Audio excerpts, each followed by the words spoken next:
habari yako? Salama. Unaongea na Kipato Juma. Ndiyo. Naongea na Bwana Mkwele. Ndiyo. Hivi karibuni kuliangalia kwenye akaunti yako ya mtandao wetu una kiasi gani? Mtandao? Katika akaunti yako unaangalia ina kiasi gani? Ni 1,20,000. 1,20,000. Ndiyo. Uliangalia ina shilingi 1,20,000? Ndiyo. Sawa, ulimtumia mtu hivi karibuni? Alinitumia yeye shilingi 30,000. Na ukabaki na kiasi gani? 150,000. Unasema? 185. Ukabaki na kiasi gani kwa muda huo? 8,600,000. 8,600,000? 14,23,800. Baada ya kutumiwa shilingi 30,000 ukabaki na float ya kiasi gani?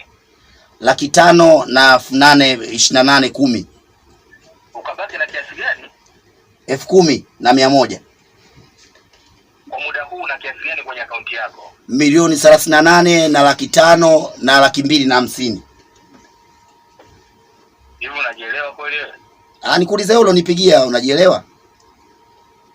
Nakuuliza unajielewa kweli? Wewe umetaka kujua salio kwenye akaunti yangu nilokupa naye, si ndio? Nimekwambia baada ya kutumia hicho kiasi ukabaki na kiasi gani? Mbona ueleweki na unajielewa kweli wewe? 1,500. Mpumbavu kweli wewe. Mpumbavu mwenyewe, tafuta wengine wa tapeli. Nimeshakuelewa muda mrefu. Wewe mwenyewe ndo mjinga, tapeli mkubwa wewe. Nyie ndo mnatapeli watu kwenye mitandao nyinyi.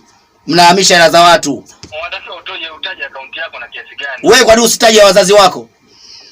Taja wewe wazazi wako. Ujielewe wewe. Wewe ndio ujielewe wewe. Sisi wenzako shatapeliwa sana, tushachoka sasa hivi na tunawatafuta nyinyi tuwakamate. Mjinga mwenyewe. Wewe mbona unitaji akaunti yako namba? Unkamata. Ukishaambiwa una shilingi ngapi kwenye akaunti yako unataja kiasi fulani. Wewe nitajie wewe ya kwako. Nitajie wewe ya kwako. Taja wewe ya kwako. Hilo jizi wewe mwenyewe una hela. Akaunti yako haina hela. Wewe mwenyewe una hela. Haina hela. Jizi hilo. Hilo jizi hilo.